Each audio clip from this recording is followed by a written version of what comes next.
Hello beautiful soul! Welcome back to my channel. This is Mei Chang. I'm from Japan, Kabayan Cancer. This reading is for you. Tao na nakakonect sa'yo. Ano ang intention niya? Ano ang nararamdaman niya sa'yo? Ano intention? Ano ang action? Ano ang nararamdaman mo? Anong hidden ng connection na ito? Siyempre, ano ang outcome? Advice. At kung may mga gusto kayo ng clarity, meron pa tayong dalawang card. Sasagutin natin yan. At sa mga nagkaroon ng nagkahiwala yung mga messages na hindi nasabi or nais malaman, kukuha rin tayo. Vice versa, tayo, okay? Energy reading to ha. Sa mga gusto magpa-personal reading, mag-contact lang po kayo sa Facebook ko. Same naman ng name dito. Anong nararamdaman niya sa'yo? Vice versa, Cancer. Queen of Wands. At ano naman ang intention mo kay Cancer? Vice versa, the Three of Cups. Ano naman ang action mo kay Cancer? The Nine of Pentacles. Okay. Cancer, anong nararamdaman mo to? Dito, vice versa, the Ten of Wands. Ano ang hidden ng connection na ito? Okay. Outcome. Okay. And advice.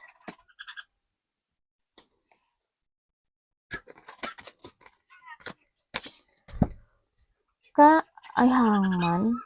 Ba't nakahangman ka?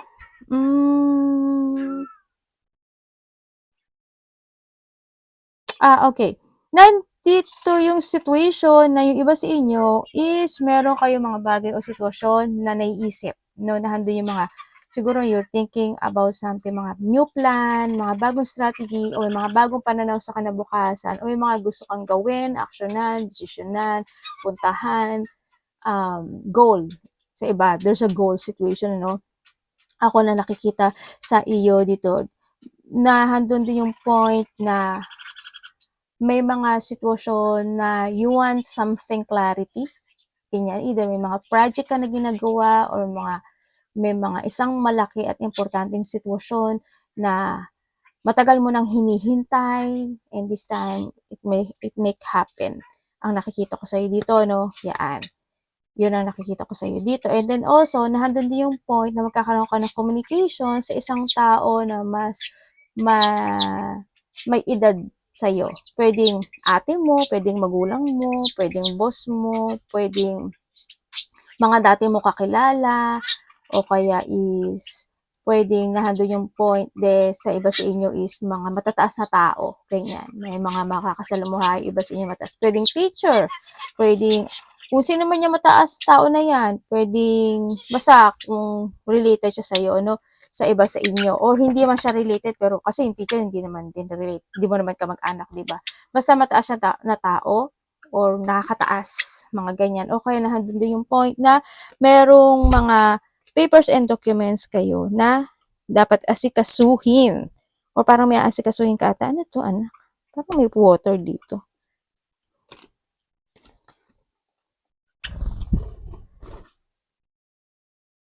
Okay, dito sa sitwasyon mo, meron ka daw mga sitwasyon, busy ata kayo parang meron kayong mga sitwasyon na iniilusyon, o yung mga bagay o sitwasyon kayo na parang pinag-aaralan, sinisiyasat, inaalam, o nahandun yung point na may mga paulit-ulit kayo na ginagawa. Same pattern. Hindi ko naman yun. Ano ginagawa? Hindi lang siya trabaho Hindi lang siya, siyempre trabaho, same pattern yun, di ba? Uuwi, tutulog, pasok, ganyan. Meron pa. Ako nakikita dito. Kasi, ayan the moon. Ako nakikita dito. Meron kang same pattern na ginagawa araw-araw. Yun ang nakikita ko. Or maybe, hando yung pagiging thirst of knowledge mo. Mahilig kang mag-research, mahilig kang mag-computer, mahilig kang mag-YouTube, ganyan-ganyan. Or maybe you are in a YouTube channel, no? TikTok, Reels, Facebook, kung ano mga networking or social media that you have, pwedeng hando sa point na yun. And yung iba sa inyo is within the 2 days, 2 weeks, or 2 months is meron daw kayo mga multitask o multiple priorities na gagawin. Nandito yung point din na makaka-receive ka ng text message or communication sa within the 11. 11 hours, 11 minutes, 11 days, 11 weeks, months man yan. Nandun sa point na yun. May marireceive ka daw. And then also is, dito sa situation mo,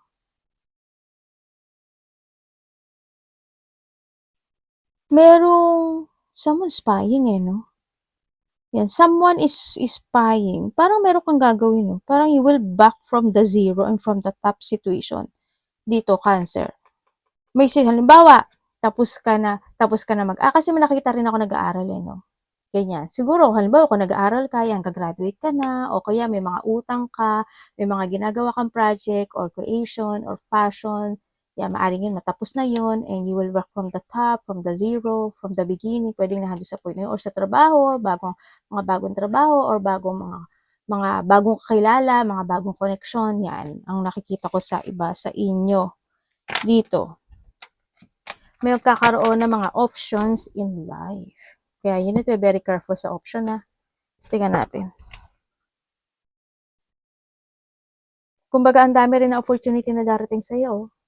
Mag-ingat ka. Basta huwag ka magmamadali, huwag ka sa mga opportunities mo, ha? Yung iba sa inyo is meron daw kayo mga i-daydream, fantasizing, illusioning, nado. Or maybe yung iba sa inyo, kukulang kayo ng tulog talaga, magbawi ka na lang, no? Nararamdaman niya sa'yo is the Queen of Wands, vice versa.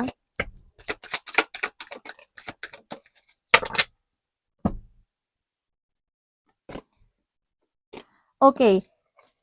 Nararamdaman niya sa'yo. Kung kayo sa kahiwalay, dito nararamdaman niya siya is still may attraction pa rin siya sa'yo, no? Or vice versa. Andun yung point na meron siyang, parang meron siyang hindi nagawa na sana ginawa niya, ang sinasabi niya. Yun ang sabi niya dito. Nandun pa rin yung manifestation and the want to start in your beginning with love sa'yo, dito sa sitwasyon na to. Pero alam mo, itong tao na to, Cancer, hindi ko lang maintindihan sa kanya, medyo siya, no? Hindi naman sinungaling siya. Dito. May pagkasinungaling. Kung bago kayo nito, ingat ka na lang. Medyo sinungaling siya. Maybe itong tao na to is hindi siya merong siyang sitwasyon na hindi niya na nako-complete. And then move on siya agad sa iba. Nandun sa point na yun. Hindi kaya ghoster to. No, ingat ka na lang din sa kanya. Well, sa mga nagkahiwalay, it's good na lang din, di ba?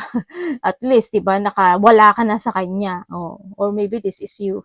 And then, kung kayo naman is may third party relationship, oo, meron. Kasi, nandito na yung pagiging dishonest. Hando na yung pagiging unfair talaga, no? Hando na talaga yung yun nga, nagkakaroon kasi ng pagmamaliit when it comes in this connection, nagkakaroon ng pag-judge. Natural lang yun, hindi ka naman hindi naman judging to no? Kumbaga nahando yung point na telling the truth. Kumbaga nahando yung isa sa inyo kasi you speak out talaga, di ba? Yun. Yung sabi niya kasi nila-judge niya ako, ganyan. Kasi ka-judge naman talaga, di ba? Kasi nagsisinungaling ka. Ganun. Yun lang yun. Sa mga naman, sa mga walang third party relationship, isa sa inyo sinungaling. Isa sa inyo hindi same yung treated. Unfair. Or palagi siyang nagsisinungaling. Pwedeng iba sa inyo nagkakaroon ng self, or may darating yung time na magsisinungaling yung tao na to. Or maybe this is you, Cancer. Kasi may pagsisinungaling ako nakikita. Mayroong ginagawa o may mga magaganap o mangyayari na hindi magiging maganda yung bunga when it comes in this connection. Ingat kayo. Tsaka tandaan mo na kung tinutulungan mo siya, Cancer, you need to know kasi hindi siya totoo. Pero, kung mag-asawa naman kayo, natural lang naman yun. Pero wag naman yung abusado, di ba? Alam mo naman siguro yung mo. Tsaka mag-focus kayo sa red flag. Hindi ko naman sinasabi na wag kayong magmahal ng tao. Pero, wag naman kayo magpapaabuso.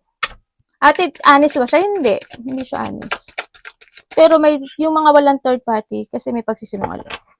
Merong isang sitwasyon o may gagawin na hindi magiging maganda yung bunga.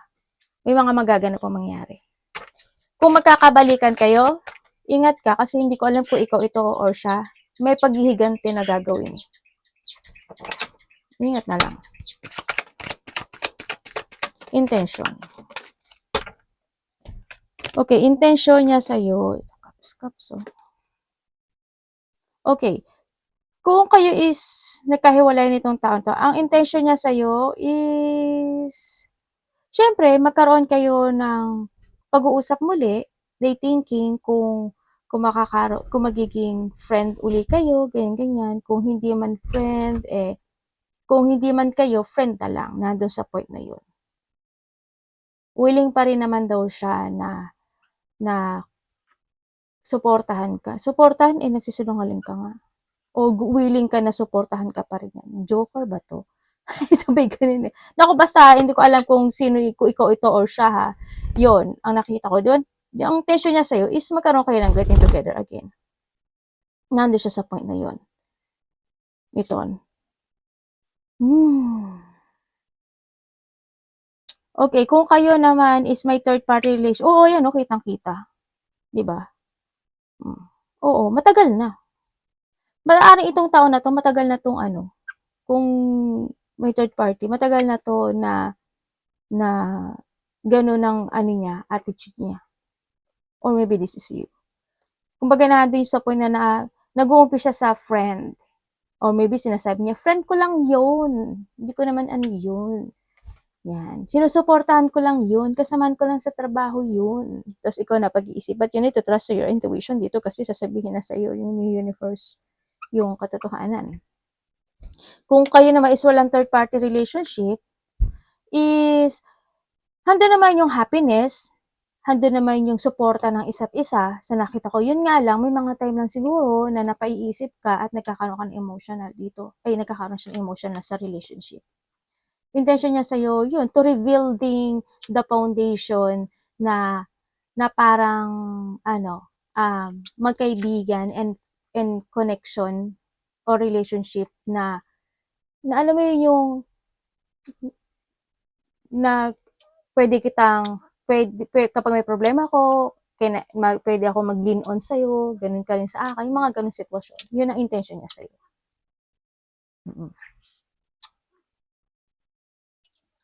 Pero sana,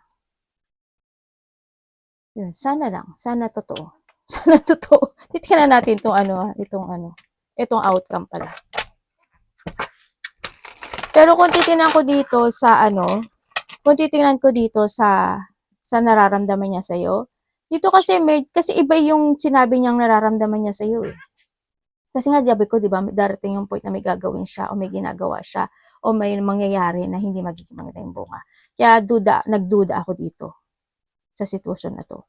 Ang nakikita ko kasi dito is, intention niya sa'yo is, kung matagal na kayo dito, hando na yung point na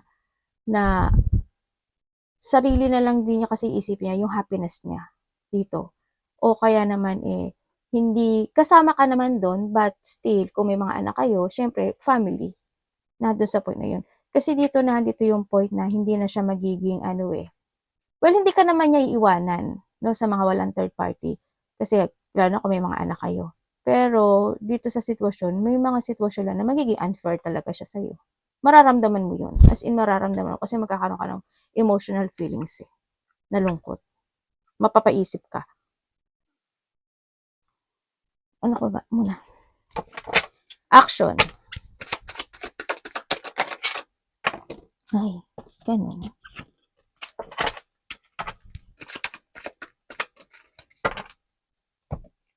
Okay, action niya sa'yo. Kung kayo is nagkahiwalay nitong tao na to, is, syempre, action niya sa'yo is mag-confess. Yan. Gusto daw niya mag-confess sa'yo. Dito. Pero wala akong nakikitang action niya, no? Pero they want to confess. Nandiyo siya sa point na baka susulatan kayo ng letter, iti-text kayo niya, ganyan. Parang na-100% sa pag-iisip. Anong dapat ko kayang sabihin sa kanya? Ganyan. Nag-iisip pa siya. No? Yun. Pinag-aaralan niya pa yung pattern, paano siya magsasalita sa'yo. But they want to confess. Yan. Yun ang action niya. And then, kung kayo naman is may third party relationship dito sa sitwasyon na ito, is ang nakikita ko dito is darating yung time, action niya kasi sa'yo is dahan-dahan daw na parang ang nakita ko sa dahan-dahan na gusto kong linisin yung sarili ko sa'yo. Parang nandun sa puno. Parang may, either kung hindi mo man alam na may third party yung connection na ito, darating yung time malalaman mo.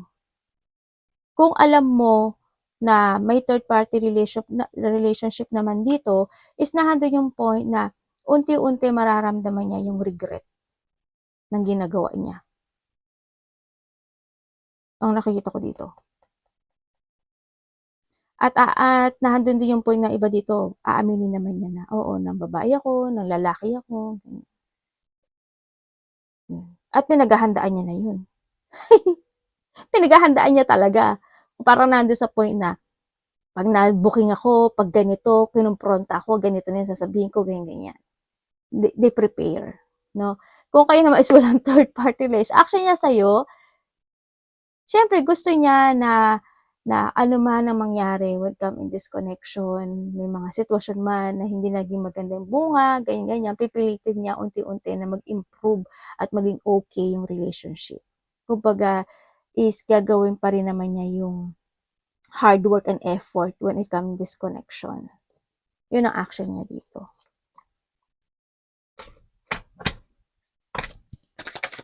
Mga anak ko, preso. Anak, maginaw ba? Pinatay ko kasi yung heater eh. Mamaya na. Tapusin muna natin ito. Nararamdaman mo, Cancer.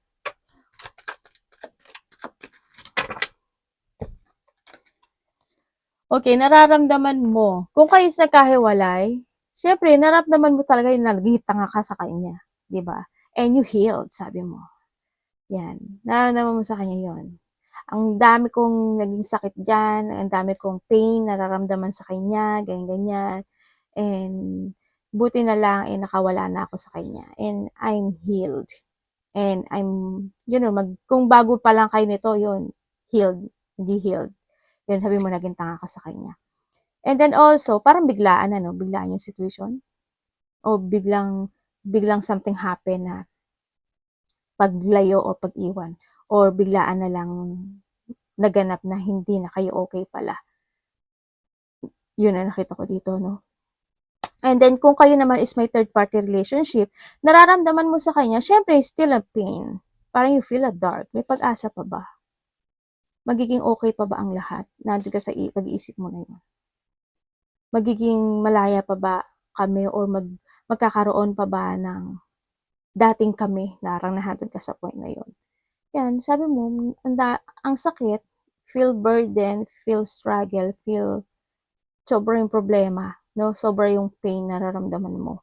At ando yung point na umaasa ka sa situation na malalakpasan mo yung relationship na ganito and you want to try to heal. Sana magkaroon ng pagbabago, ganyan.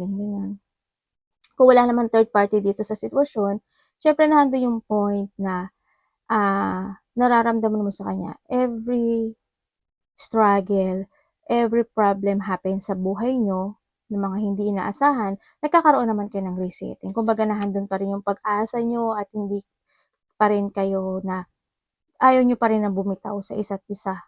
Sa mga walang third party dito sa sitwasyon, magre-reset at nire-resetting kayo kahit na ano ang maganap o mangyari. Kumbaga pipilitin pa rin na parang tuloy-tuloy lang. No, tuloy-tuloy. Any struggle happen in life, tuloy-tuloy lang tayo. Kasi pagdating dito sa action niya, parang they put effort slowly but surely na doon siya sa point na yun. Kaya nandito si resetting. So this sa 10 eh. Di ba? Naumpisahan ko, tatapusin ko. Ay, sorry anak. Nabigla yung anak ko. Tingnan natin ang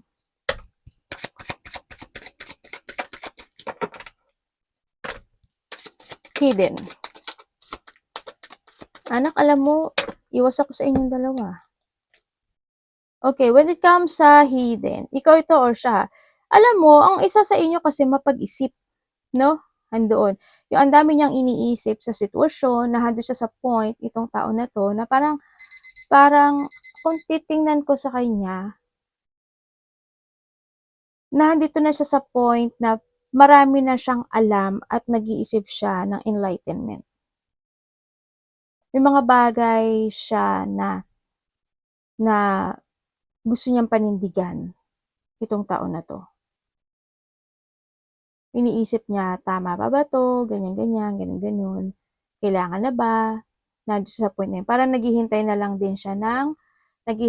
lang din ito ng pagkakataon para magkaroon siya ng enlightenment or pumili na siya ng bagong daan sa buhay niya. Masyado siyang mapag-isip. Kumbaga naghihintay na lang ng sign at masyado na pag-iisip at nandun yung ang daming tanong na pumapasok sa isip niya. Nagkakaroon lang siya ng on and off action, kumbaga, nandun sa point na yun. Parang iniisip niya, mini, mo, nandun siya sa point na yun.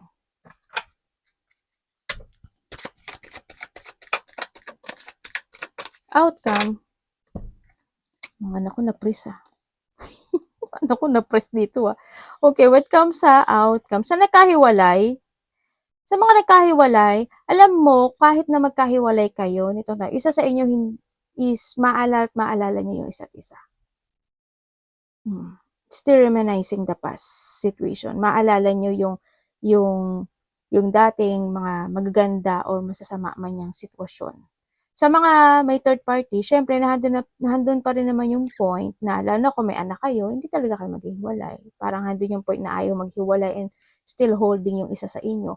And then kung wala naman kayo anak, nandun yung point na hoping, makasarili pa to. Kasi nandito siya. Kung may mga third party, makasarili ang isa dito. Ibig sabihin, akin ka lang.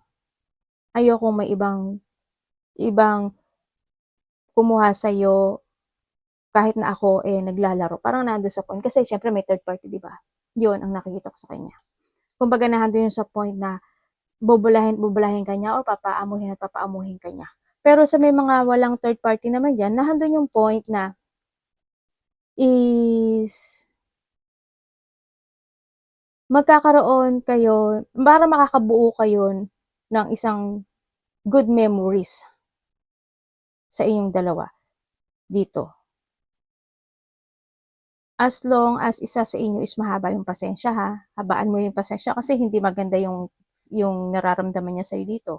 Kailangan sa inyo mahaba ang pasensya dito. Para talagang tumagal to. Yung iba sa inyo Yun. Advice. Anak, patingin mo na. Pupo. Anak, may sakit ka? Puputin itong isa. Nagtayo yung mga balahibo na anak ko. Diba para sila mataba? Kasi nagtayuan. Kiniginaw. Ako din na, kiniginaw. Advice. Okay, when it comes sa advice. When it comes sa advice is, anak ka. Palagi mo daw iisipin, palagi ka daw mag-iisip in a positive way. At wag ka daw mawawala ng pag-asa. Bigay mo lang daw yung effort and hard work mo sa lahat ng aspeto ng buhay mo. No? Focus ka lang daw sa iyong mga manifestation, ganyan. And kailangan mo daw palagi na any situation happen into your life is wag mo kakalimutan na sisikat din ng araw na doon sa point na yon. Basta as long daw na ibibigay, mag-a-action, magko-focus at magko-commit ka sa sitwasyon mo, igigib mo talaga yung effort and hard work mo doon is makakamit mo daw yung gusto mo. Kumbaga, bango lang ng bango. And syempre, magpakatotoo ka sa sarili mo in a good way. No? Ang sinasabi to, in a good way, in a nice way, Kumbaga, you need to be very careful din sa mga sinasabi mo or salita mo, kumbaga, or sa mga decision making mo, or mga imo-movement mo, or mga gagawin mo. Yun ang sinasabi dito. And then, may mga time daw na enjoy mo lang daw yung buhay mo. Kung ano man yung meron ka sa ngayon, ganyan, enjoy mo lang. And syempre, may mga time daw na kailangan mo rin daw na, yan, magpa-araw ka, lumabas ka, ganyan. Wag lang yung trabaho ng trabaho. Enjoy your life, in a happy day, ganyan. Enjoy mo lang. Kung enjoy ka kung nasaan ka, ganun, nasa iyo na yun. Pero may mga time kasi na kailangan mo din daw na magsaya. Ganun. Lumabas at kailangan mo ng vitamin D. Ay, ganun. What if regret over analyzing image? Oy, 'di ba? Sabi ko sa iyo may regret. Yun, ibig sabihin may isa sa inyo regret. No contact zone, enforced distance, silence games. Uy, ingat kayo, no? Kung kayo is bago, mag-ingat kayo. Baka mag-game zone kayo nito, ha? Kung kayo naman is, may third party at separate, syempre, handyan na yun, no? Mga maaaring handyan na yung nagkaroon ng blocking o hindi nag-block. At yung iba sa inyo is, may blocking nga. Ayan, no? Nag-focus na at nagkaroon na ng boundaries. Or kung may mga third party, handyan talaga yung boundaries. Kasi 'di ba yung feelings pa lang niya iba na eh, dito eh. Parang may tinatago siya dito eh. Kaya sana mag-usap kayo no, dito sister kasi may pagsisinungaling siya. Kung bago 'yan, mag-ingat ka. Never really over, lingering energy, soul tie, no closure. Ay, naku po. Life is life. Hindi nakaka-move on. Hearing your name still make my hair raise. Ganon. No one else conferred to you. Sabi niya, or maybe this you, sometimes the answer isn't yes or no. It's wait. Ha, ganun? Parang ganito yung sinasabi niya dito. Dito din. Kumbaga, yung pagiging makasakim at makasarili, di ba? Pwedeng nahandito rin yung point na eto kasi di ba pag tinatanong mo siya, tulad ng sabi ko kanina, parang tinatanong mo siya, hindi naman siya gano'n nagsasalita. Kasi isa dito sa inyo makasarili at sakim. Yan. Ano to, hi-ho ka lang ba? Wag naman sana, di ba? Maghintay ka, ano yun? Wait lang mag-enjoy lang. Lalo may third party, no? Kasi dito yung point na yun eh. Wait lang mag-enjoy lang muna ako sa iba. Pag sawa na ako, babalik ako sa'yo. Ganun. Pero mag-ingat ka, no? Pag bago to, kausap nyo, o may mga bago kayo nakakausap, ingat. Kasi medyo isa. Alam niyo na, magsayang lang kayo ng oras. The truth is more complicated than you think. Iba dito, parang paligoy-ligoy. O kaya yung, when it comes sa connection okay, hindi okay, okay, hindi okay. Parang moody yung relationship. Yun, nakita ko. Or nagkaroon ng pasikot-sikot na. May mga oras, panahon na nasayang. Yung iba sa inyo, kung bago kayo, pag-isipan mo maigi. Diba? Arigato namaste, God bless.